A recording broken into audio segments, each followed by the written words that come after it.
Bonjour à toutes, bonjour à tous. Nous sommes très contents de pouvoir passer cette heure avec vous pour parler du véhicule électrique.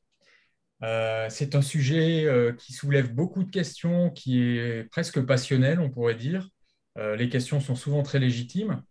Alors pour nous, à Carbone 4, ce n'est pas une surprise parce qu'on sait que la mobilité est au cœur de nos vies et il est normal de s'interroger sur une solution qui vient bousculer un certain nombre de schémas bien établis. Chez Carbone 4, ça fait 5 ans qu'on travaille sur la question du véhicule électrique à travers des missions, à travers des chantiers d'expertise. Et on considère qu'on a développé une certaine connaissance autour de ce véhicule.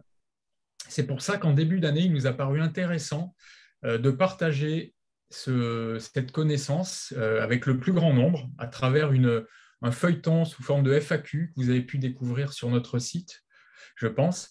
Et ce webinaire est là pour nous permettre de revenir dessus et répondre, encore une fois, aux questions qui peuvent subsister. Alors, aujourd'hui, nous allons être trois pour vous accompagner. Donc, votre serviteur, Stéphane Amand, je suis senior manager et leader de la pratique mobilité chez Carbone 4. Donc, Clément Mallet, je suis consultant senior au sein de l'équipe mobilité de Carbone 4 aussi. Et Marion Subtil, bonjour à tous, également donc consultante au sein de la pratique mobilité de Carbone 4. Merci Clément, merci Marion. À vous tous qui êtes nombreux aujourd'hui à nous suivre, je voulais juste vous indiquer avant de commencer que si vous avez des questions, évidemment, n'hésitez pas, ne vous censurez pas et utilisez le canal qui est à votre disposition sur Zoom, le canal questions-réponses, pas le canal discuter, le canal questions-réponses. Ça nous permettra de rassembler ces questions-là, de les trier et d'essayer d'y répondre dans la deuxième partie de notre webinaire. Mais on va commencer donc par parler de ce véhicule électrique et juste avant, revenir sur quelques points de contexte qui nous paraissent importants pour bien planter le décor. On commence par rappeler qu'en France, en tout cas, mais c'est vrai dans beaucoup de pays du monde, et notamment les pays développés, les transports sont souvent le principal secteur d'émissions. Ici, vous voyez par exemple pour la France que les transports sur l'ensemble des émissions de gaz à effet de serre représentaient en 2017 30% des émissions. Et dans ce total de 30%, plus de la moitié concernait la voiture individuelle. Si on rajoute les véhicules utilitaires légers, qui sont aussi des véhicules de petite taille, on se rend compte que c'est près des 2 tiers des émissions du transport et donc à peu près 20% des émissions du pays qui sont liées à la voiture. Ça, c'est la photographie actuelle. Si on essaie de se projeter par rapport à l'enjeu qui est de décarboner les transports, de répondre à l'enjeu climatique, et donc de réduire de manière drastique nos émissions de gaz à effet de serre, mais la France s'est dotée d'une stratégie qui est la stratégie nationale bas carbone que vous connaissez peut-être. Et sur le secteur des transports, cette stratégie prévoit d'éradiquer quasiment totalement les émissions de gaz à effet de serre directes du secteur d'ici 2050. Donc vous voyez que la marche est très haute puisqu'aujourd'hui, on est à peu près à 130 millions de tonnes de CO2 équivalent pour le secteur, et donc il faut qu'on arrive à quasiment zéro en 2050. On se doute bien que pour arriver à ça, il va falloir jouer sur tous les leviers, pas seulement la technologie, même si aujourd'hui on va beaucoup parler de technologie. Essayons de mieux comprendre justement les leviers qui peuvent nous permettre de réduire nos émissions, et notamment en particulier sur le transport. On aime bien, chez Carbone 4, si vous nous suivez depuis un moment, on aime bien utiliser ce qu'on appelle l'équation de Kaya, qui permet de décomposer la problématique selon différents paramètres, différents leviers sur lesquels on peut agir. Il y en a 5. Sur ces 5, il y en a 2 qui concernent directement le véhicule électrique. Ce sont les 2 qui sont ici sur fond rose. Donc, c'est l'efficacité énergétique, parce qu'un moteur électrique est beaucoup plus efficace qu'un moteur thermique pour transmettre l'énergie aux roues du véhicule. Et par ailleurs, parce que le véhicule électrique présente aussi un autre intérêt, dans la plupart des cas, et en tout cas en France, c'est l'intensité carbone de l'énergie. Puisque si on regarde la quantité de CO2 par mégajoule ou par mégawattheure, c'est beaucoup plus intéressant que les produits pétroliers. Néanmoins, pour donner un peu de perspective et pour que vous ayez en tête qu'on n'est pas là juste pour dire que la solution miracle, c'est le véhicule électrique, on va développer évidemment, mais ayez déjà en tête qu'il est, il est démontré que nous-mêmes, par nos études, on a effectivement vérifié que compte tenu de l'objectif très ambitieux qu'on se donne, on n'y arrivera pas uniquement en changeant la technologie des véhicules. On y arrivera certes avec cette condition qui est nécessaire, mais qui n'est pas suffisante. Il va falloir par ailleurs travailler sur 3 autres leviers: la demande de transport, le report modal et les taux de remplissage. Juste un exemple pour ce dernier critère du taux de remplissage. Chaque jour, en France, il y a 17 millions de voitures sur les routes. Ça veut simplement dire que si ces véhicules, on les remplissait, on pourrait mettre tous les jours la France entière dans les voitures. Ça donne une idée des marges de manœuvre qu'on a à portée de main avec ce taux de remplissage. Mais revenons sur le véhicule électrique. Aujourd'hui, on va parler essentiellement de ça. Et pour ce faire, je vais laisser la parole à mes comparses, à Clément et Marion. Je crois qu'on commence avec toi, Clément, et tu vas nous proposer un quiz. Oui, on voulait, avant de rentrer dans le dur du sujet, un petit quiz d'entrée de jeu pour comprendre vos perceptions. Il n'y a pas forcément de bonnes ou de mauvaises réponses là-dessus, mais c'est quels sont, selon vous, les enjeux les plus importants concernant le véhicule électrique? Donc, est-ce que les plus gros enjeux sont plutôt le climat, plutôt la disponibilité des matériaux, plutôt la pollution de l'air, donc les pollutions autres que gaz à effet de serre, la dépendance géopolitique, le coût pour les utilisateurs ou les autres impacts environnementaux? Et là, on pense notamment aux impacts liés à la fabrication des véhicules et des batteries. Et oui, il y en a qui disent qu'ils sont tous liés. Effectivement, c'est des enjeux qui sont liés et on ne peut pas les séparer complètement. Et la question, c'est voilà, quels sont selon vous les plus importants? Je vois que vous êtes nombreux à répondre dans le chat. Louise, si tu veux bien mettre le sondage, normalement, il devrait y avoir un sondage Zoom qui s'affiche pour pouvoir avoir la réponse de tous ceux qui le souhaitent.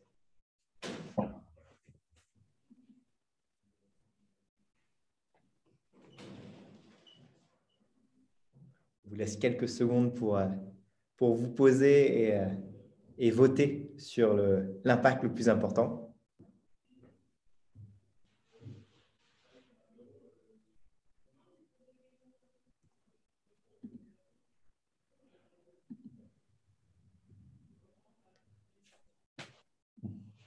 On peut peut-être voir les résultats. Waouh! Résultats assez équilibrés. On voit que le sujet toutefois qui ressort en premier, c'est la disponibilité des matériaux. Effectivement, c'est un enjeu assez important. Je pense qu'on va y revenir tout à l'heure. Mais c'est intéressant de voir que, étonnamment, le coût pour les utilisateurs est assez bas. Revient comme un sujet assez peu important. C'est surprenant, mais je suis assez satisfait de voir qu'en fait, tous les sujets remontent quand même, et principalement à des disponibilités des matériaux et le climat. Et ça tombe bien, parce qu'on va beaucoup parler climat et aussi pas mal parler disponibilité des matériaux. Je vous propose de passer à la suite. On commence plutôt par un sujet climat sur le slide suivant, avec encore un sondage rapide, ce qui a souvent des a priori, des mauvaises préconceptions sur le véhicule électrique. Et la première question qu'on vous propose, c'est une voiture thermique. Là, par exemple, on peut prendre une berline diesel, émet combien de fois plus qu'une voiture électrique? Plutôt 1 à 2 fois plus, plutôt 2 à 4 fois plus, plutôt au-delà de 4 fois plus, ou non, une voiture électrique a plus d'impact sur le climat. Sachant que, comme vous pouvez le voir à droite, là, quand on parle de l'impact, on a vraiment une analyse en cycle de vie. On va regarder l'ensemble de la durée de vie, hypothèse de 200 000 km, et surtout l'ensemble des phases. Donc, non seulement l'usage, mais aussi la fabrication et la fin de vie du véhicule. Et oui, en France. Je vous laisse quelques secondes dizaine de secondes pour voter.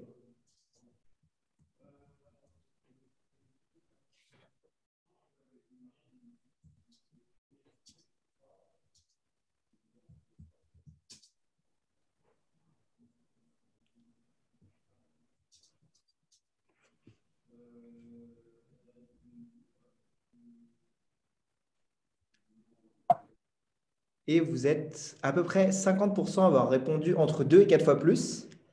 Au moment, vous avez tous répondu, ou presque, que la voiture électrique émettait moins que la voiture thermique et vous êtes la majorité à avoir répondu que c'est entre 2 et 4 fois plus que la voiture thermique, émet 2 à 4 fois plus que la voiture électrique, ce qui est la bonne réponse. Effectivement, ce qu'on peut voir sur les slides suivants, en moyenne, en France, une voiture électrique va émettre 2 à 4 fois plus. Et comment ça s'explique? C'est lié en fait, au fait que côté voiture électrique, on a la fabrication et la fin de vie du véhicule qui sont, excepté la batterie, là, c'est à peu près, ça s'équilibre assez logiquement avec la voiture thermique. Pour une voiture d'un même gabarit, ça s'équilibre à peu près. On a la fabrication du moteur côté voiture thermique, mais c'est finalement pas ce qui est le plus impactant. Par contre, côté voiture électrique, on a aussi la fabrication de la batterie, qu'ici on a distingué en bleu clair. Et là, on voit effectivement, c'est en grammes de CO2 par kilomètre, donc rapporté sur l'ensemble de la durée de vie, grammes de CO2 par kilomètre. Là, on voit qu'il y a cette partie batterie qui est très significative pour la voiture électrique, quasi équivalent au reste de la fabrication du véhicule. En revanche, on a un usage, la partie en rouge, qui est tout petit, très faible, parce qu'en France, l'électricité est très peu carbonée. Ça serait aussi vrai dans d'autres pays, mais moins vrai.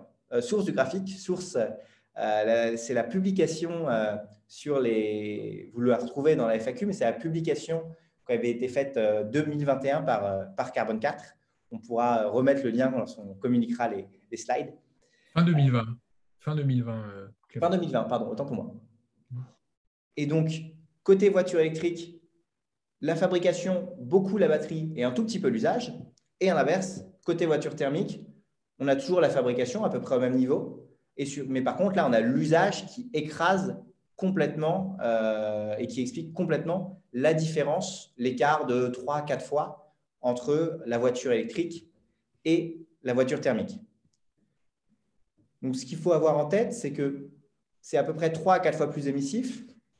Et une manière de raisonner qui est souvent utilisée et qui peut avoir un sens, c'est de se dire, est-ce qu'il y a un kilomètre pivot?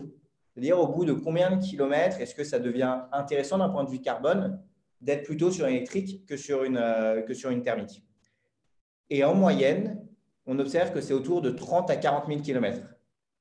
Donc, pour une voiture qui va rouler 15 000 km par an, ou 10 ou 15 000, c'est au bout de 2 à 3 ans.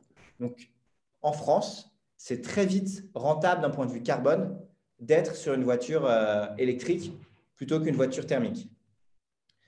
Sachant que pour maximiser ces bénéfices, on a intérêt à diminuer côté voiture électrique cette part batterie, c'est-à-dire être sur des véhicules plutôt légers avec des batteries de faible capacité, donc le plus adapté aux besoins qu'on a, sans surdimensionner la batterie. Et peut-être autre élément qu'on peut noter, c'est que là, c'est les chiffres qu'on donne pour la France. Évidemment, ils seront un peu moins avantageux si on se place dans d'autres pays pour lesquels le mix électrique est plus carboné. Toutefois, ce qu'on a pu voir, et les lecteurs de la FAQ l'auront remarqué, dans l'immense majorité des pays du monde, à quelques exceptions, une vingtaine de pays, dont l'Inde, exception notable, d'ores et déjà, en 2022, il est plus intéressant d'un point de vue carbone de passer à la voiture électrique plutôt qu'à la voiture thermique. Et je vois qu'il y a beaucoup de questions qui ont été posées. On les prendra à la fin de la session. J'essaie de répondre à certaines d'entre elles, mais je n'y arriverai pas. Est-ce qu'on peut passer peut-être à la suite? On vous propose un autre quiz, cette fois-ci plutôt en lien avec la disponibilité des matériaux, qui est un des gros sujets qui est ressorti du tout premier quiz. Actuellement, selon vous, quelle part des batteries est recyclable?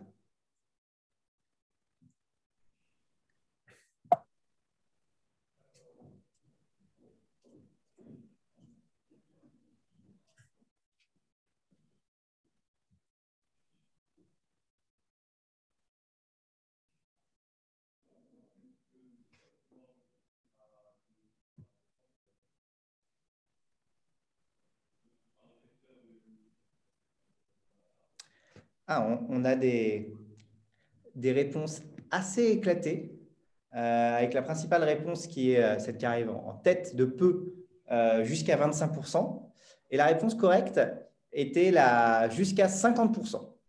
Ce qu'on observe, c'est que jusqu'à 50% d'une batterie en termes de masse est recyclable, ce qu'on peut voir sur le slide suivant. En revanche, ce qui est important, c'est de distinguer plusieurs choses.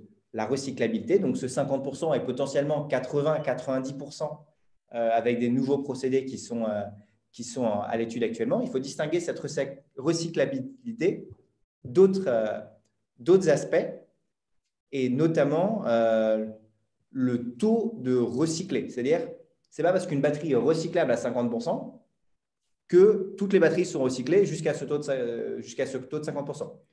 Et actuellement, en fait, on observe qu'il y a seulement 5% des batteries en fin de vie qui sont recyclées. Donc, on a un taux de recyclé qui est très faible. C'est un autre élément à avoir dans l'équation en plus du taux de recyclabilité.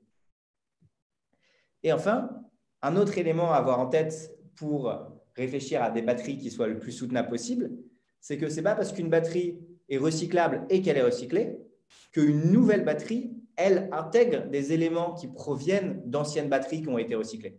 Donc ça, c'est le taux d'incorporation de matière recyclée qui est assez variable en fonction des matériaux et sur lequel, pour l'instant, la Commission européenne a proposé des objectifs 2030, par exemple 12% de cobalt issu de recyclé, 4% de lithium, 4% de nickel. Et en 2035, sur ces mêmes matières, des objectifs presque 2 fois plus ambitieux. Donc voilà, il faut bien avoir en tête que c'est ces différents chiffres qui sont importants, à la fois le taux de recyclabilité, parce que si une batterie n'est pas recyclable, on n'arrivera pas à avoir une part importante de matière recyclée dans la chaîne de valeur, mais il faut aussi que cette batterie, après, elle soit recyclée et qu'après, ces matériaux recyclés soient réincorporés dans les nouvelles batteries. Et donc, une fois qu'on a tous ces éléments en tête, on s'aperçoit que c'est qu'est-ce qui va driver en fait un changement d'une situation actuelle où on a seulement 5% des batteries qui sont recyclées, ce qui est très peu. Ce qu'on observe, c'est qu'a priori, ce qui va pouvoir permettre de changer ça, c'est que pour l'instant, on n'a pas forcément d'économie d'échelle qui soit suffisamment importante. Il y a assez peu de batteries, assez peu de véhicules qui sont en fin de vie, parce que c'est une technologie somme toute relativement récente, avec des batteries qui ont une durée de vie assez longue. Donc pour l'instant, on a assez peu de batteries. Ce qu'on peut espérer et ce à quoi on peut s'attendre, c'est que on va avoir de plus en plus de batteries qui vont arriver en fin de vie et donc des économies d'échelle qui vont faire que le recyclage devrait devenir moins cher et devenir plus compétitif avec la matière vierge. Ça, c'est un premier élément à avoir en tête. Par contre, le deuxième élément sur lequel on voulait aussi insister, c'est que dans un monde où on vend de plus en plus de batteries, de plus en plus de véhicules, donc de plus en plus de batteries, et dans un monde où on sait que les batteries ne sont pas 100% recyclables et qu'on ne peut pas intégrer 100% de matière recyclée, on va forcément avoir, même si on fait le mieux du monde avec les meilleures technologies possibles de recyclage, on va forcément avoir une demande de matériaux vierges et donc le véhicule électrique va s'accompagner d'activités extractives dans certains pays avec des conséquences environnementales et parfois sociales. Donc, une fois qu'on a ça en tête, ça remet sur le devant de la scène l'importance de la sobriété pour limiter cette extraction. Certes, le recyclage est un levier d'action, mais il n'est pas suffisant. Et l'autre levier d'action qu'il ne faut surtout pas négliger, c'est celui de la sobriété en ayant par exemple moins de véhicules et surtout des véhicules avec des batteries plus légères. J'y reviendrai largement tout à l'heure, Clément.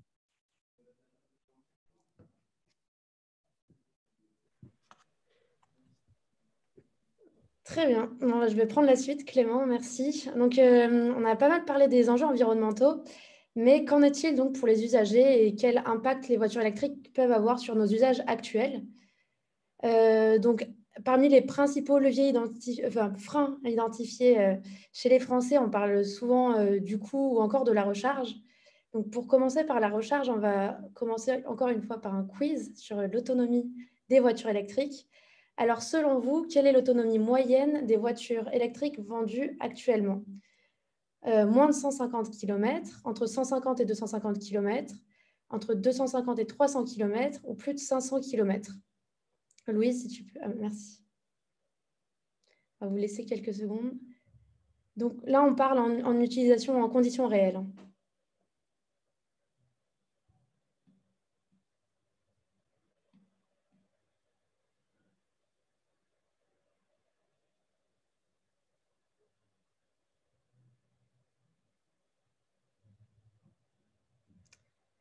Alors, on a majoritairement entre 250 et 350 km, suivi par 150 et 250 km. Eh bien, vous n'êtes pas très loin. En majorité, vous avez tous bien répondu, puisqu'en conditions réelles, l'autonomie moyenne s'élève à 325 km. Mais là, encore, il s'agit d'une moyenne, puisque l'autonomie va varier d'un modèle à un autre. Et pour chacun des modèles, l'autonomie va varier en fonction des conditions de l'utilisation de la voiture, donc en fonction du type de conduite, en fonction de la vitesse, en fonction de la température extérieure. Donc évidemment, l'autonomie ne va pas être la même si on roule à 150 km/h sur l'autoroute par moins 10 degrés. Donc voilà, tout ça dépend des conditions, mais en moyenne, on a 325 km d'autonomie. Donc, quand on va choisir une voiture électrique, on a tendance donc à regarder l'autonomie, mais il faut bien prendre en compte aussi la puissance de charge maximale, c'est-à-dire la vitesse à laquelle on va pouvoir être capable de recharger son véhicule, puisque une voiture capable de se recharger rapidement va peut-être pouvoir compenser une autonomie qu'on peut juger trop faible. Donc là, en abscisse, sur le graphe, on a représenté un benchmark de voitures électriques vendues actuellement sur le marché, avec en abscisse l'autonomie des véhicules et en ordonnée la puissance de recharge maximale. Donc, on voit que la gamme est large. Vous allez peut-être vous poser la question des couleurs. Les véhicules rouges sont en général plus chers. C'est un benchmark qui a été réalisé en Allemagne. On voit qu'ils sont à plus de 50 000 €. Les bleus, donc inférieurs à 50 000 €. Mais la gamme est quand même assez large. On voudrait quand même vous faire remarquer que la contrainte, Stéphane, si tu vas à la slide suivante, s'il te plaît. Merci. La contrainte liée à la recharge des voitures, elle semble quand même avant tout être un obstacle mental, puisque 95% des déplacements en voiture ne dépassent jamais 300 km. Et pour les quelques plus longs trajets réalisés annuellement par les particuliers, de toute façon, on recommande en général de faire des pauses régulières pour lier les risques liés à la fatigue, et ce, quel que soit le type de motorisation. Donc finalement, les contraintes de recharge sur ces longs trajets, ça concerne assez peu, ça ne change pas trop nos trajets du quotidien. Il faut simplement organiser un petit peu plus ces trajets, mais finalement, ce n'est pas quelque chose d'insurmontable non plus. D'autant qu'une étude récente est sortie et a démontré que l'autonomie en général des voitures électriques était sous-estimée de 30%, ce qui montre bien qu'il y a quand même un frein psychologique assez fort, mais que finalement, c'est rien d'insurmontable. En fait, effectivement, il y a des petites contraintes à l'usage où on passe d'un modèle couteau suisse. Un bon diesel, il nous permettait d'aller partout sans trop se poser de questions. On était sûr de pouvoir se recharger où qu'on aille. Là, effectivement, il faut passer à un modèle de mobilité plus avisé, réfléchir un petit peu plus à ces trajets, mais voilà, rien d'insurmontable.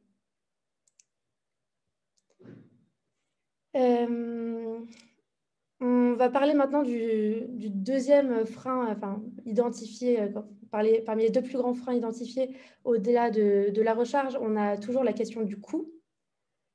Donc, on a tendance à penser que l'électrique, effectivement, est plus cher que le thermique. On va commencer par un quiz, encore une fois, avec par rapport à une voiture thermique moyenne. À votre avis, le coût total de possession d'une voiture électrique est équivalent est 5 à 15% moins cher, 5 à 15% plus cher, entre 15 et 25% plus cher, ou ça dépend. Là, on parle du coût total de possession, donc on n'inclut pas uniquement le prix d'achat, mais on va prendre en compte aussi les coûts à l'utilisation, l'assurance, le prix de l'énergie, que ce soit le carburant, l'électricité, l'entretien, les primes à la conversion, bonus écologique, etc.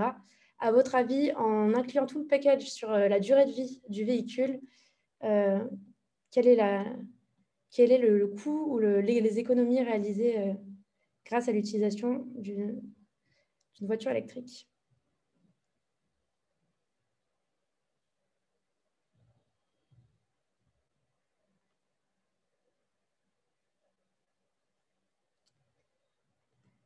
Alors, une toute juste majorité de 51% des réponses a répondu que c'était moins cher, 15% dit que ça dépend, et ensuite on a plutôt un peu plus cher.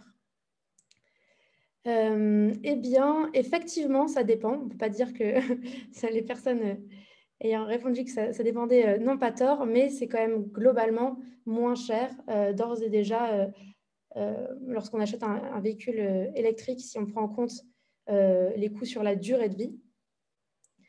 Donc, en fait, là, on va regarder, donc ce graphe est issu d'une étude de transport et environnement qui compare les coûts des véhicules diesel, hybrides et électriques, à la fois pour des modèles moyens et des modèles plus larges.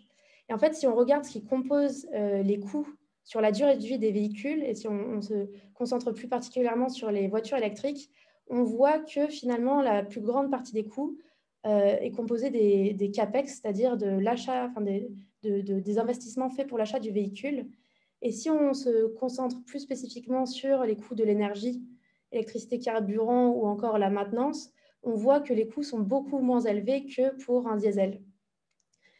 Et on peut aussi voir apparaître en vert, donc là c'est une moyenne entre différentes capitales européennes, cette étude, on voit qu'on a quand même des subventions et incitations fiscales, donc en France le bonus écologique, la prime à la conversion, qui permettent de venir compenser le surcoût à l'achat. Donc là, on voit dans ces écarts de prix finalement que l'écart se fait sur les coûts d'utilisation, donc énergie, maintenance.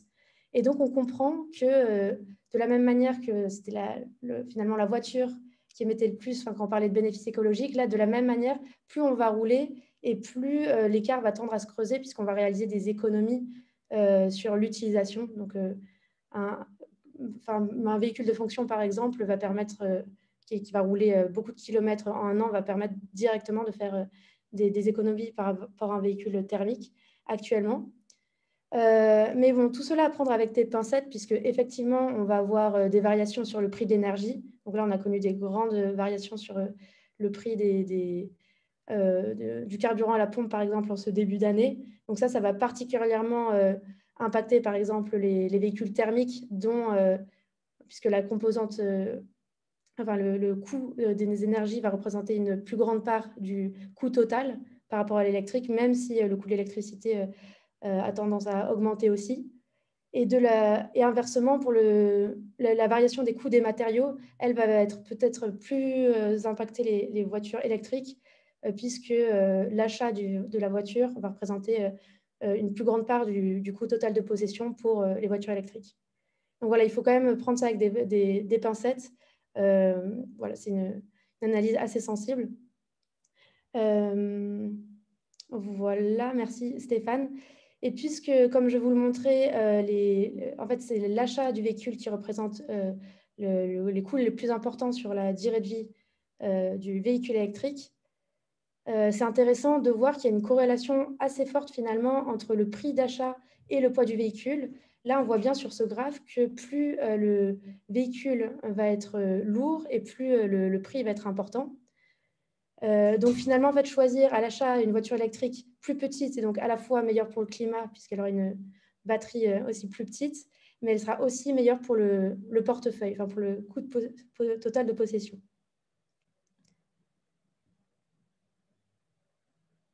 Stéphane, est-ce que tu... Oui, j'avais enlevé mon micro. Merci Marion. Merci Clément également pour ces quiz et ces premiers éléments. Évidemment qu'on n'est pas exhaustif. On a couvert ce qui nous a semblé les sujets qui reviennent le plus fréquemment. On va prendre aussi un moment ensemble, avec vous, pour répondre à un certain nombre de questions que vous avez pu mettre en ligne là, sur le chat. Avant, moi, je souhaiterais faire une conclusion, une ouverture qui va je pense, je vais essayer de faire en sorte que vous posiez des questions par rapport à vos usages, nos usages, je me mets dans le lot, évidemment. comment changer nos usages de l'automobile et surtout pourquoi changer. En fait, compte tenu de notre organisation spatiale, de l'impossibilité de mettre des transports collectifs partout, parce que ce n'est pas pertinent partout, en fait, la voiture, elle va continuer à jouer un rôle dominant dans la mobilité des Français pendant longtemps. Donc, pour atteindre nos objectifs climatiques sur le transport, il n'y a pas de planche de salut en dehors d'agir sur tous les leviers. Je l'ai déjà dit tout à l'heure, modérer la demande, développer des alternatives moins carbonées là où c'est pertinent, faire la chasse au siège vide, j'en ai parlé tout à l'heure, et bien sûr actionner le levier technologique. Sur ce plan-là, la solution qui paraît selon nous aujourd'hui la plus pertinente, c'est clairement le véhicule électrique à batterie. Mais ce n'est pas non plus la solution idéale. Je veux dire par là que ce véhicule électrique est une bonne solution uniquement si sa diffusion devient massive, si elle prend vraiment toute sa place dans le parc. Et donc, il faut que le VEB, comme vient de le dire Marion, devienne accessible à tous, via le neuf ou via l'occasion. Parce que même si en TCO, on voit que c'est intéressant, en coût d'usage, il y a quand même une barrière à l'entrée qui est très élevée et qui est trop élevée pour la plupart des ménages, la plupart des automobilistes. Ce qu'on peut déplorer, c'est qu'aujourd'hui, les stratégies de la plupart des industriels, donc je veux dire les constructeurs automobiles, ils vont à l'encontre de cette nécessité de démocratiser le véhicule électrique à batterie.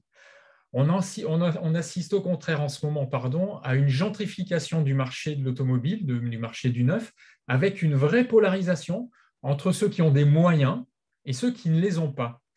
Et sur le marché du véhicule électrique à batterie, on le voit très bien, ça se traduit par des véhicules trop chers et de plus en plus chers, du fait de batteries hypertrophiées, qui sont dimensionnés pour des usages très occasionnels. On va prendre juste un exemple. Prenons l'exemple de la Tesla Model 3. C'est la plus petite des Tesla. Elle est aujourd'hui proposée à plus de 50 000 € en entrée de gamme. Alors que l'objectif d'Elon Musk, il y a quelques années, c'était de descendre autour de 30 000 €. Donc, on voit que c'est quand même problématique. Et même Dacia est en train d'augmenter ses prix, alors que Dacia vise le marché entrée de gamme low cost sur le véhicule électrique. Donc, il va vraiment falloir trouver quelque chose de plus astucieux que des batteries toujours plus grosses, ne chargeant jamais assez vite, toujours trop cher. En fait, la conversion du parc automobile vers l'électrique, il pourra se faire à un rythme compatible avec nos ambitions climatiques que si les véhicules deviennent abordables. C'est vraiment la clé. Non seulement abordables, mais aussi s'ils permettent de voyager tranquille. C'est ce que j'appelle l'expérience utilisateur positive. Donc, cette expérience utilisateur, il faut qu'elle puisse se rapprocher de l'expérience utilisateur du thermique. Pas forcément la même, mais qu'elle s'en rapproche. Et il faut que ces véhicules soient profitables pour les constructeurs. Or, plus les batteries sont grosses, moins elles sont profitables, parce que en fait, le constructeur aujourd'hui fait très très peu de marge sur la batterie. Donc, la seule manière d'y arriver, c'est de stopper, enfin d'y arriver, donc de favoriser cette diffusion, cette large diffusion, c'est de stopper la course à l'autonomie des batteries. Il ne s'agit pas de renoncer à la liberté de se déplacer, entendons-nous bien, ce n'est pas du tout ce que je dis, mais simplement, c'est de faire un usage plus rationnel de la voiture. Le temps du couteau suisse thermique, comme l'a dit Marion, est révolu. C'est une hérésie de vouloir conserver avec un véhicule électrique à batterie les mêmes caractéristiques d'autonomie qu'avec un véhicule thermique, alors que les besoins de très longue distance ne se présentent en moyenne que 5 à 6 fois par an. 5 à 6 fois par an. Alors qu'un Français, en moyenne, fait 600 à 700 trajets en voiture par an. Ce n'est pas que la vision de carbone 4, par ailleurs, et ça, je tiens à le souligner, c'est que certains constructeurs automobiles aujourd'hui partagent cette vision. Pour preuve, les déclarations récentes du PDG de Ford, Jim Farley. Jim Farley a dit « Repenser le design du véhicule électrique pour minimiser la taille de la batterie sera un game changer pour la prochaine génération de véhicules. » Donc l'enjeu central, c'est désormais de transformer nos usages afin de mieux utiliser les batteries. Dès lors qu'on limite la taille de la batterie, bien entendu, la question de la facilité de la recharge sur la longue distance devient centrale. pour que l'adoption du véhicule électrique à batterie se fasse naturellement, c'est-à-dire avec une expérience utilisateur positive et satisfaisante. Si on n'a pas cette expérience utilisateur positive, il n'y aura pas de miracle. Les bornes sont une solution nécessaire, mais pas suffisante. Elles ne feront pas tout, les bornes. Et c'est pourquoi il faut aussi que les acteurs de l'écosystème de l'automobile développent d'autres services autour des usages. Et par exemple, c'est la multimodalité avec le rail pour la longue distance. C'est par exemple des solutions de location de batteries modulaires partagées. C'est par exemple des solutions de location de véhicules thermiques quelques jours par an à un tarif préférentiel pour de la très longue distance. Et donc, en conclusion, très franchement, notre plus grosse erreur, ça serait de vouloir tout changer, c'est-à-dire convertir entièrement le parc thermique en parc électrique sans rien changer, c'est-à-dire sans changer nos usages. En réalité, tant qu'à investir des dizaines de milliards d'euros dans des gigafactories de batteries, autant qu'elles servent à équiper plus de véhicules électriques, à plus faible empreinte carbone, c'est-à-dire des plus petites batteries, accessibles à un public bien plus large, tout en préservant la liberté de voyager, qui est le fondement de l'automobile. On va maintenant essayer de prendre un peu de temps pour répondre à vos questions. Yes, j'ai essayé de synthétiser un certain nombre de questions. Vous avez été très nombreux à poser vos questions. Malheureusement, je pense qu'on n'aura pas le temps en 25 minutes de toutes les aborder.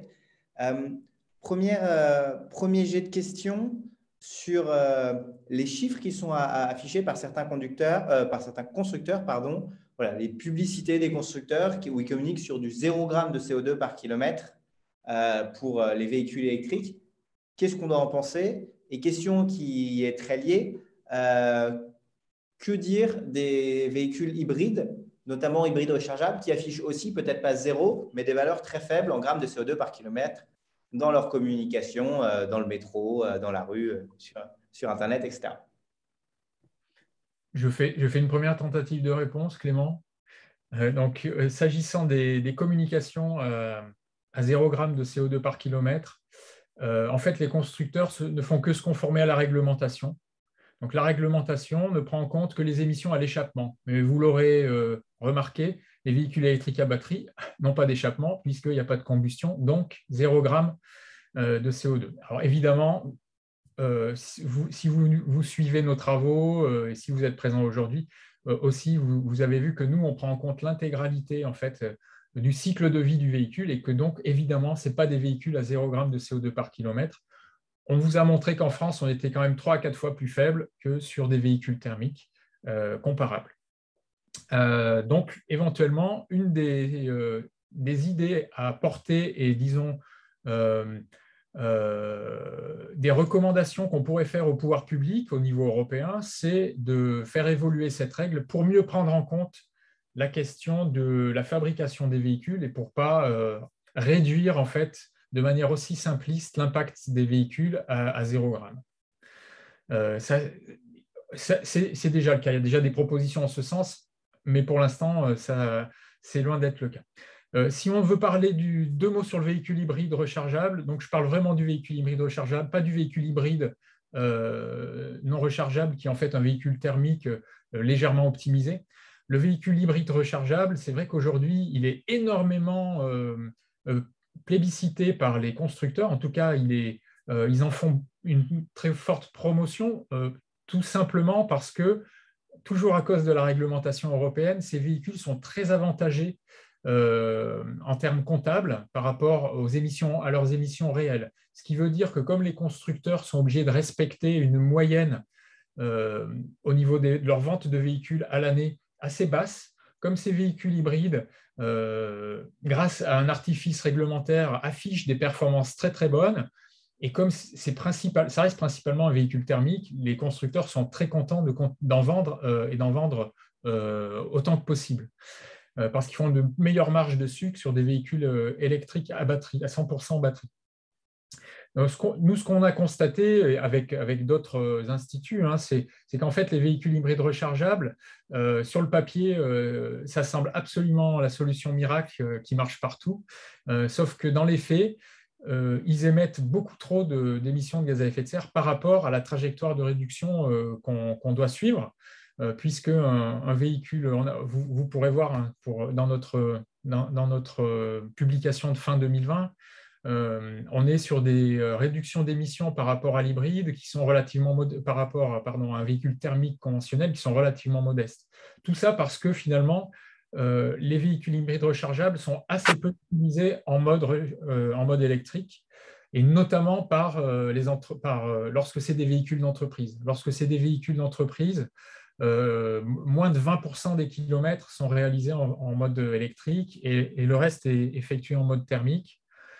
Sachant que c'est des véhicules plutôt gros, plutôt lourds, puisqu'il y a 2 motorisations, il y a une batterie en plus, donc ça pèse, donc ça affecte la performance et la consommation des véhicules. Et donc, globalement, c'est des véhicules qui sont assez émetteurs, malheureusement. Alors, en général, évidemment, il peut y avoir des cas d'usage très spécifiques pour lesquels un véhicule hybride rechargeable peut avoir du sens.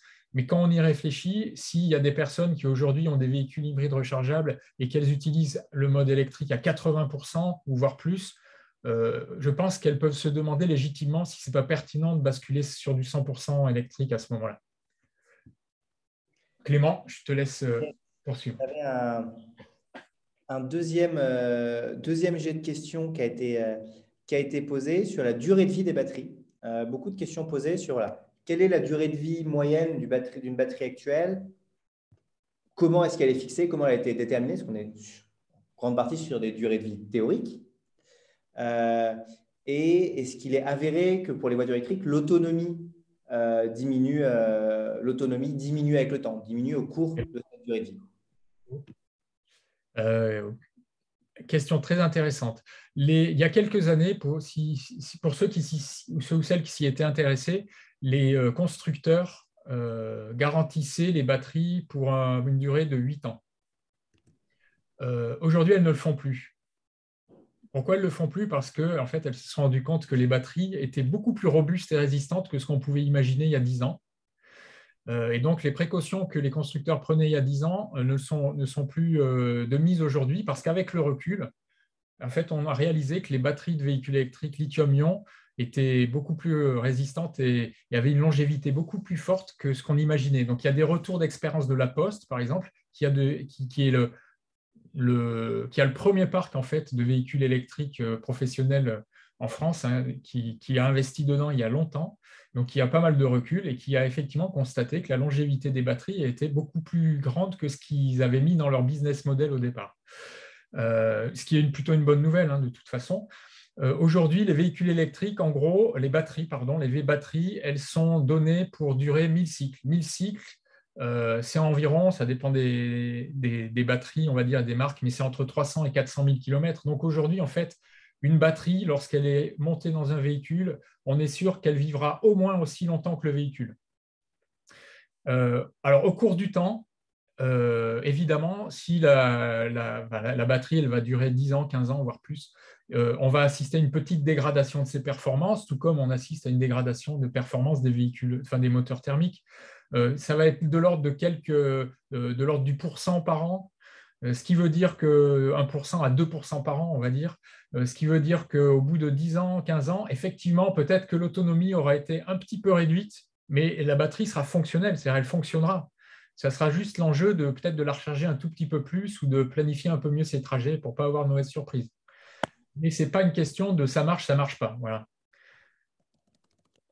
Je crois que j'ai couvert l'ensemble des questions sur ce sujet. Hein. J'ai rien oublié, Clément? Oui, tout à fait, je confirme. L'autre point, il y a plusieurs questions qui sont posées sur les infrastructures de recharge. Parce qu'effectivement, pour l'instant, la façon dont est conçue notre mobilité, on a des très bonnes infrastructures de recharge pour les voitures thermiques, c'est-à-dire qu'on a des pompes à carburant à peu près partout en France.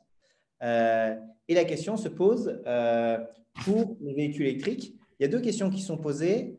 Première, celle de la faisabilité. Est-ce que ça ne posera pas de problème de gestion de l'énergie, donc de l'électricité, en l'occurrence de production d'électricité, de passer le parc en électrique? Quel est l'impact du véhicule électrique sur le réseau? Ça, c'est la première question. Et ensuite, il y a une deuxième question qui a été posée sur la manière dont on a calculé ces éléments-là. Est-ce qu'on a inclus dans les calculs l'impact carbone de l'adaptation des réseaux et des infrastructures pour la recharge des véhicules électriques?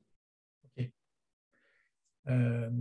Alors, encore une fois, il y a plusieurs questions dans la question. On va d'abord parler de la production électrique pour alimenter les véhicules. Alors, à ce titre, bon, je ne botte pas en touche, je vais répondre, mais je vous renvoie vers des rapports récents de RTE et de Enedis. Il y a 2 rapports. RTE, je pense que ça doit dater c'est un rapport qui doit dater de 2018 ou 2019, et Enedis, beaucoup plus récent, sur justement l'impact sur les réseaux électriques du déploiement plus ou moins rapide du véhicule électrique dans le parc auto en France. Et dans les 2 cas, les conclusions sont très rassurantes. C'est-à-dire que le RTE, qui est le gestionnaire français, je ne l'ai pas dit, du transport d'électricité, donc c'est eux qui connaissent le mieux les problématiques d'offres et de demande et donc qui gèrent l'équilibre du réseau à tout moment. Donc c'est les spécialistes français du sujet. Et donc eux, ils nous disent qu'il y a avec tous les scénarios de déploiement qu'on peut avoir, y compris les scénarios de déploiement et de diffusion les plus ambitieux, le réseau est complètement capable d'absorber ça. Alors, ce n'est pas un problème de production, a priori, parce qu'un véhicule, comme je l'ai répondu à une personne en aparté tout à l'heure, mais un moteur électrique est à peu près 4 fois plus efficace qu'un moteur thermique. Du coup, on a besoin de moins d'énergie globalement pour rendre le même service de mobilité.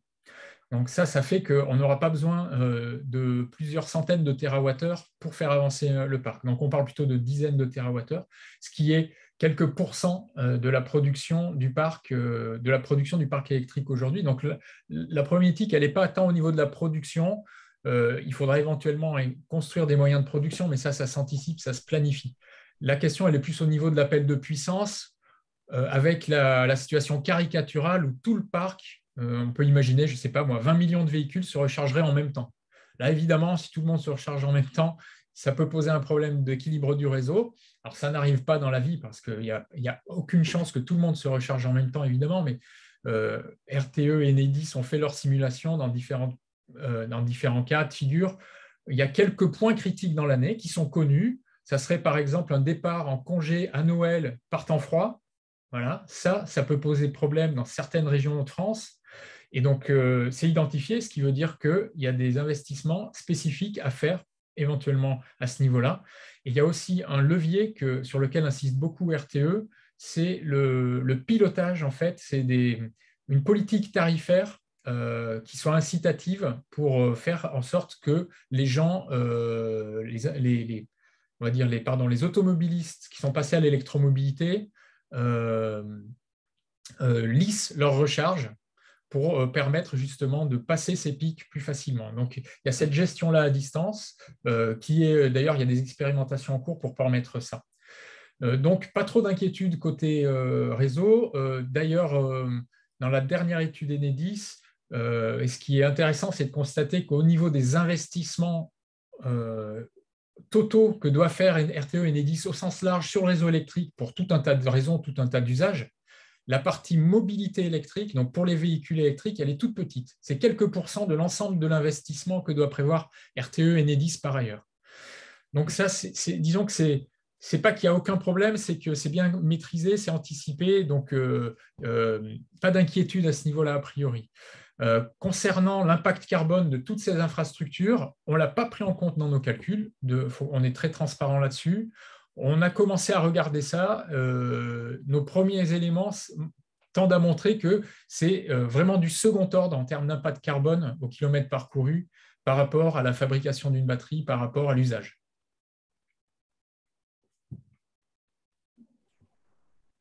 Yes, merci pour toutes ces réponses, Stéphane. On a aussi des questions qui sont posées dans le chat, notamment une sur les autres véhicules que les voitures, parce on a parlé uniquement de voitures, mais il y a d'autres véhicules routiers qui existent, notamment les VUL, véhicules utilitaires légers, et les poids lourds.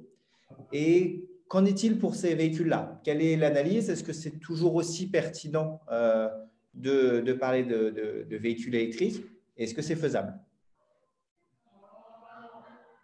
Je vais commencer par les véhicules utilitaires légers. Alors, les véhicules utilitaires légers, a priori, sont même une cible encore plus pertinente que le véhicule particulier.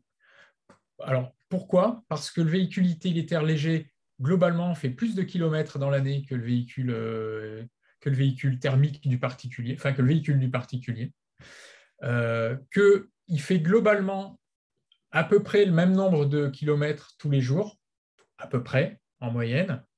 Et donc, il y a une rationalité économique beaucoup plus forte. C'est-à-dire que l'artisan qui va avoir besoin de son véhicule, si par exemple, il fait 200 km tous les jours pendant 220 jours par an, donc il va faire à peu près 40 000 ou 45 000 km par an, il va très rapidement, probablement dès la première année ou au bout de 2 ans, il va en fait rentabiliser l'acquisition du véhicule électrique, puisqu'on l'a vu, à l'usage, en fait, c'est là où on fait les gains les plus significatifs.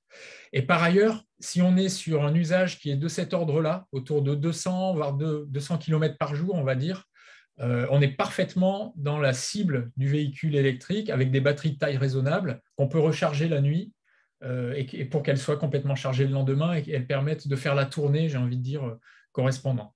Donc, le véhicule utilitaire est une très bonne cible. Après, il peut y avoir des contraintes de volume, de poids, de distance qui peuvent être plus grandes. Dans ce cas-là, l'offre actuelle n'est pas adaptée encore pour les véhicules utilitaires, mais ça va arriver. Et donc, le véhicule utilitaire est plutôt un marché qui sera bien adapté à l'électrification. Pour le transport routier, en fait, le transport routier, c'est quelque chose de très hétérogène. Le transport routier, ça peut être la livraison en ville, donc avec des distances parcourues quotidiennes qui sont relativement faibles, comme ça peut être de la très longue distance avec des tracteurs routiers de 44 tonnes. Voilà, on ne parle pas de la même chose là. Donc, quand on parle de transport routier, il faut comprendre qu'il y a plusieurs usages. Et donc, pour chaque usage, il peut y avoir des réponses différentes. On va dire que pour toute une partie importante des flux, parce que c'est une partie très importante des flux, je n'ai plus le chiffre en tête, donc je ne dirai pas de bêtises, mais c'est plusieurs dizaines de pourcents dans l'ensemble. C'est des usages compatibles avec des batteries, on va dire, de taille raisonnable. Et donc plutôt du transport semi-urbain ou des petites distances quotidiennes, type porteur entre 7 et 19 tonnes. Pour du tracteur routier longue distance qui parcourt plusieurs centaines de kilomètres par jour, voire plus, dans ce cas-là, aujourd'hui, l'offre n'existe pas. Les constructeurs travaillent dessus. On se rend vite compte que si on raisonne, comme je l'ai dit tout à l'heure, toute chose égale par ailleurs, c'est-à-dire qu'on veut avoir exactement la même autonomie avec un véhicule à batterie qu'avec un véhicule thermique, on se retrouve avec des tailles de batterie qui sont considérables, de l'ordre de 7 à 800 kg de batterie. De 7 à 8 tonnes de batterie, ce qui est évidemment assez rédhibitoire. Et donc, aujourd'hui, il y a des travaux qui s'orientent sur comment on repense l'organisation du transport pour réduire la taille de ces batteries tout en permettant d'électrifier le transport. Donc, ce sera peut-être l'occasion d'un prochain webinaire parce que là, c'est différentes solutions, différentes propositions qui sont très intéressantes. Mais sans doute que pour ce segment-là de transport, on aura aussi plusieurs énergies à disposition. On aura probablement, et il faut l'espérer, du bio-GNV, parce que c'est quand même des ressources qu'on a domestiques sur notre territoire, donc qui sont favorables à l'indépendance de notre politique énergétique et qui décarbonent aussi largement que la batterie. On aura peut-être de l'hydrogène aussi pour certains cas d'usage très spécifiques. La question de l'hydrogène, c'est que c'est surtout très très cher pour tout un tas de raisons et que pour l'instant, ce n'est pas compétitif sur beaucoup de segments, mais ça peut l'être sur certains usages, encore une fois, sur lesquels les batteries ne seront pas du tout compétitives. Donc voilà pour le transport lourd. Super, tu as anticipé sur la question de l'hydrogène. Ah, d'accord. Pas totalement le spectre batterie selon les kilomètres et jours. Sur les kilomètres par jour et kilomètres par an, uniquement sur certains segments très précis pour une technologie qui pour l'instant est beaucoup moins mature, l'hydrogène, que la batterie. Il y a peut-être deux questions. Alors, je peux dire un mot quand même sur l'hydrogène, parce que là, j'ai parlé du transport lourd, mais quid de l'hydrogène pour les véhicules particuliers? Aujourd'hui, on constate que les constructeurs, il y a très peu d'offres là-dessus, malgré, il y a beaucoup d'engouement autour de l'hydrogène, et pour de très bonnes raisons, franchement. Mais sur le segment de la mobilité individuelle, voilà, une fois qu'on a bien creusé les données du problème, qu'on a regardé les alternatives, qu'on a regardé les questions économiques, de disponibilité, les contraintes techniques, etc., on réalise que l'hydrogène est un excellent vecteur énergétique pour décarboner d'abord l'industrie, ensuite peut-être la mobilité, et dans la mobilité, les usages les plus contraints, comme je l'ai dit, c'est-à-dire le transport lourd, le transport qui est difficilement électrifiable. Donc ça va être aussi le maritime, l'aviation, une partie du ferroviaire lourd, une partie du transport routier lourd. Mais pour la mobilité individuelle, donc les véhicules des particuliers, sauf pour des niches bien spéciales, là je pense par exemple à des taxis qui ont des taux d'utilisation vraiment très très élevés, et il peut y avoir un peu des limitations avec les batteries, on va dire, par rapport à l'organisation de la flotte de taxis. Là, ça peut avoir du sens. Mais vous voyez bien que ce n'est pas monsieur tout le monde. Et peut-être pour finir, s'il nous reste 3 minutes, revenir un peu sur le sujet de l'hybride. S'il y a une autre question qui a été posée, de clarifier encore plus notre position sur le sujet, qui est à choisir, est-ce qu'on préfère plutôt une voiture hybride ou une voiture thermique? Parce qu'effectivement, souvent, on propose voiture hybride versus voiture électrique, mais aussi la question donc, par exemple, pour une entreprise qui doit réfléchir à une flotte de véhicules pour ses collaborateurs, est-ce qu'il vaut mieux des voitures hybrides ou plutôt des voitures thermiques? Mais ma réponse, c'est prendre la voiture la mieux adaptée au cas d'usage, tout simplement. J'ai essayé de le montrer dans ma conclusion. Alors, c'était peut-être pas assez clair, mais on a vraiment l'enjeu de l'usage. C'est-à-dire qu'aujourd'hui, ça fait depuis que depuis que l'automobile est devenue reine dans nos sociétés, depuis qu'elle a pris cette place qu'elle occupe, c'est en gros depuis la fin de la Deuxième Guerre mondiale avec les 30 Glorieuses et la croissance qu'a connue notre pays. Voilà, depuis que l'automobile est vraiment au cœur de la vie de la majorité des Français, on ne s'est plus posé de questions par rapport à l'usage. On a raisonné couteau suisse, on dimensionne par rapport au cas le plus contraignant, ce qui est une aberration quand on a une approche ingénieure, quand on a une approche où on cherche à optimiser les choses. Là, on n'a plus le choix, en fait. Par rapport à la contrainte climat, on est obligé d'optimiser. Parce que si on commence à rentrer à conserver une approche de gaspillage, ce qui est le cas aujourd'hui, on est sûr de ne pas s'en sortir. Donc, il faut qu'on optimise. Pour optimiser, ça veut dire que par rapport à chaque usage, il faut se poser la question, quelle est l'offre la plus adaptée? Et donc, j'ai envie de dire, ça dépend, très franchement. Si aujourd'hui, vous avez des personnes dans leur cadre professionnel qui font 500 km par jour avec des temps de pause de 30 minutes, à moins d'avoir des Tesla, ça va être compliqué de basculer aujourd'hui sur de la mobilité électrique. Mais si c'est uniquement de faire de la route, de l'autoroute, c'est pas malin de faire de l'hybride rechargeable, parce que l'hybride rechargeable, lorsqu'on fait uniquement de la route et de l'autoroute, c'est pas plus économique. On a un véhicule plus lourd qui va fonctionner en électrique, on va dire 10% du temps, du kilométrage. Il n'y a pas d'intérêt. Autant avoir un véhicule thermique léger, bien performant, qui va émettre moins que le véhicule hybride rechargeable dans ce cas. Après, il y a d'autres cas de figure, encore une fois, où ça peut se justifier. Mais aujourd'hui, je n'ai pas trouvé de cas d'usage. Donc, je suis preneur je m'adresse à tous les participants, toutes les participantes. Je suis vraiment preneur, et je ne fais pas ça pour provoquer qui que ce soit, mais je suis vraiment preneur d'avoir la description d'un usage qui est pertinent pour le véhicule hybride rechargeable. Là où le véhicule hybride rechargeable s'avère vraiment plus pertinent que soit un véhicule thermique, soit un véhicule 100% batterie. Aujourd'hui, je n'ai pas trouvé. Donc aujourd'hui, j'ai envie de dire, de mon point de vue, le seul intérêt que je vois au véhicule hybride rechargeable, c'est que pour une partie des automobilistes, ça peut être un objet transitionnel pour commencer à découvrir l'électromobilité, et ensuite pour basculer vers l'électromobilité à 100%. C'est peut-être ça l'intérêt. Mais même ça, j'en suis pas convaincu. Je vois que le temps est écoulé. Donc, je propose de s'arrêter sur cette conclusion. Et je pense que le mot de la fin, comme Stéphane l'a rappelé, c'est voiture électrique, c'est un usage différent. Et il faut donc, dans ce chemin de transition vers électrique, toujours se poser les questions de quel est mon usage, de quoi est-ce que j'ai besoin. Et en fonction de ça, quel est le véhicule que je vais acquérir avec éventuellement des modalités de j'ai un véhicule électrique pour la vie du quotidien et pour les quelques moments exceptionnels, je peux louer un véhicule thermique ou encore mieux faire mon trajet en train ou en transport en commun par exemple. Donc ça amène vraiment, c'est un changement pas seulement de technologie, mais aussi un changement des usages qui amène à se reposer ces questions-là. J'espère avoir bien résumé ton propos, Stéphane. C'est une autre manière de le dire. Et un dernier mot aussi. Ce que vous pouvez retenir également, c'est que le véhicule électrique, ce n'est pas la solution miracle. On n'a jamais dit ça.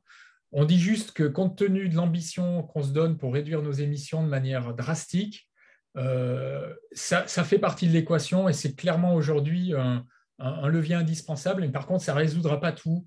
Et surtout, si on ne change pas nos usages, ça ne résoudra presque rien. Donc, il faut penser usage et technologie en même temps. Merci beaucoup pour votre attention. Merci à tous. Et à très bientôt pour un prochain webinaire. Merci. Bon après-midi. Au revoir.